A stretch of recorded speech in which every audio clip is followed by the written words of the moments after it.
ఇలాంటి దీపాలనైతే ఎప్పుడైనా చూసారా మీరు? మనమే ఇంట్లో ఎన్ని కావాలంటే అన్ని చక్కగా రెడీ చేసుకోవచ్చు. జస్ట్ ఒకే ఒక దారపు బండి ఉంటే చాలన్నమాట. ఈ దారంతో మనమైతే ఇంటి నిండా అలంకరించుకోవచ్చు.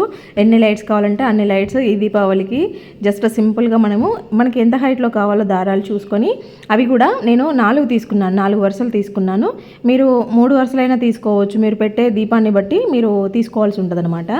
ఇక్కడ నేనైతే 4 వరుసలుగా తీసుకొని ఈ హైట్లో 2 ముళ్ళు వేసేసాను అనమాట. ఇలాగా కొంచెం కింద కొద్దిగా గ్యాప్ ఉండనిచ్చి 3 వేసాను, మరి కింద వేయలేదు.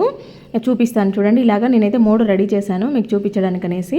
చూడండి, ఇక్కడ ఇంత దారాన్ని వదిలేసి చేశాను. ఆ కింద దారానికి కూడా మనం హ్యాంగ్ చేసుకున్నాక ఇలాగా కింద డెకరేషన్ పర్పస్లో పువ్వులు కానీ ఏవైనా తగిలించుకోవచ్చు, మంచి అందంగా కనపడుతుందని ఇలా పెట్టాను అనమాట. చూడండి ఇక్కడ ఎలా ఉందో, ఇలా ఉంటుందన్నమాట ఫైనల్ లుక్ వచ్చేసి. నైట్ టైంలో అయితే చాలా బాగా కనిపిస్తుంది. ఇక్కడ చూసారు కదా, ఇంత చక్కగా వీటన్నిటిని కూడా అరేంజ్ చేసుకోవచ్చు అనమాట. ఒకటి కిందికి ఒకటి పైకి ఇలా పెట్టుకున్నాము అని అంటే మనకి చాలా బాగా కనపడుతుంది. దీపావళి రోజు చాలా లైటింగ్ పెట్టుకుంటూ ఉంటాం, దీపాలు ఎక్కువ పెట్టుకుంటూ ఉంటాం కదా. నేనైతే ఇక్కడ వాటర్ దియాస్ యూస్ చేశాను. మీరు నార్మల్గా కూడా పెట్టుకోవచ్చు. నచ్చితే లైక్ చేయండి. Thank you.